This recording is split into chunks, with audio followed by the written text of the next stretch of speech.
എല്ലാവർക്കും പുതിയൊരു വീഡിയോയിലേക്ക് സ്വാഗതം. നമ്മളിന്ന് ചർച്ച ചെയ്യുന്നത് +1 സ്റ്റാറ്റിസ്റ്റിക്സ് ഫോർ എക്കണോമിക്സിലെ ഫസ്റ്റ് 2 ചാപ്റ്ററിൽ നിന്നും ഇമ്പോർട്ടൻ്റ് ആയിട്ട് ചോദിക്കുന്ന ചോദ്യങ്ങളാണ്.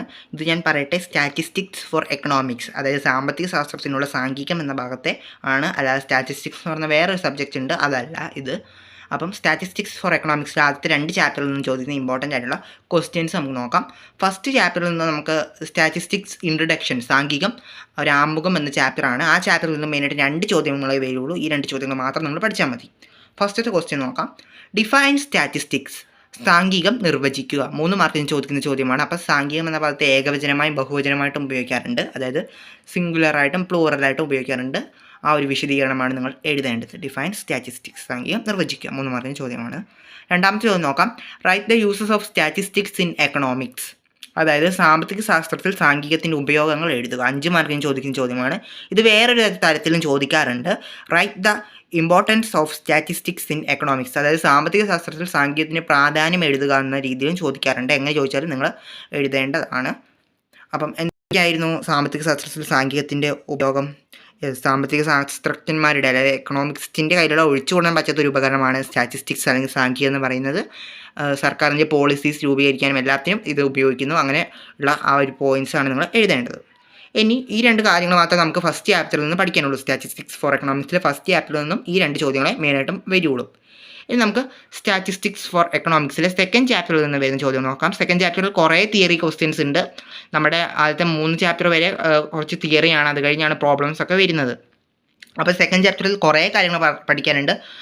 അപ്പോൾ നിങ്ങൾ എക്സാമിന് തലേന്ന് നോക്കി നമുക്ക് ഇതൊന്നും മനസ്സിലാവില്ല. അപ്പോൾ നിങ്ങൾ നേരത്തെ പഠിച്ച് തുടങ്ങുക. ഫസ്റ്റ് നിങ്ങൾ പഠിക്കേണ്ട കാര്യം സെക്കൻഡ് ചാപ്റ്ററിൽ differentiate between primary data and secondary data, അതായത് പ്രാഥമിക തത്വവും ദ്വിതീയ തത്വവും തമ്മിലുള്ള വ്യത്യാസം എഴുതുക. 4 മാർക്കിന് ചോദിക്കുന്ന ചോദ്യം കേട്ടോ.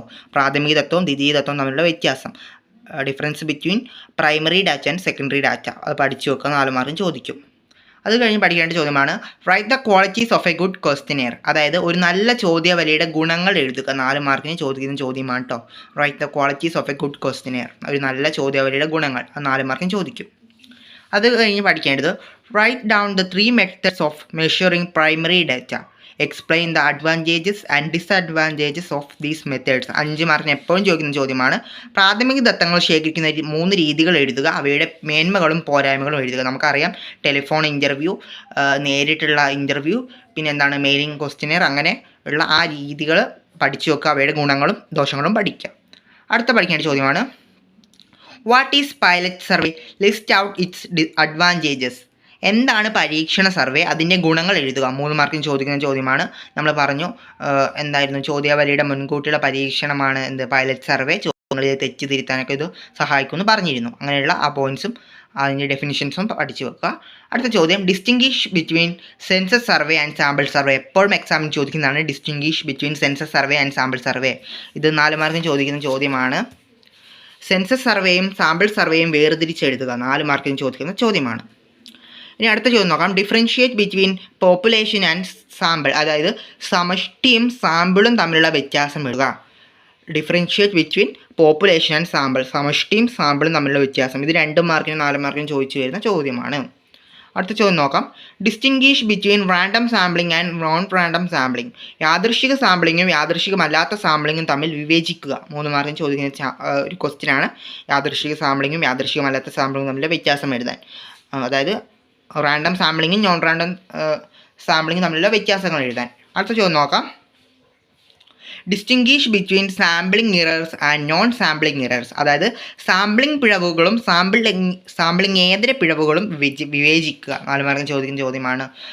സാമ്പിളിംഗ് ഇറേഴ്സും നോൺ സാമ്പിളിംഗ് ഇറേഴ്സും, അതായത് സാമ്പിളിംഗ് പിഴവുകളും സാമ്പിളിംഗേതര പിഴവുകളും. അടുത്ത ചോദ്യം 9ാമത്തെ ചോദ്യം, ലാസ്റ്റത്തെ ചോദ്യമാണ്.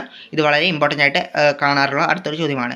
Name any 2 agencies to collect statistical data at the national level, അതായത് ദേശീയ തലത്തിൽ സ്ഥിതിവിവര കണക്കുകൾ ശേഖരിക്കുന്ന ഏതെങ്കിലും 2 ഏജൻസികളുടെ പേര് നൽകുക. 2 മാർക്ക് ചോദ്യമാണ് കേട്ടോ.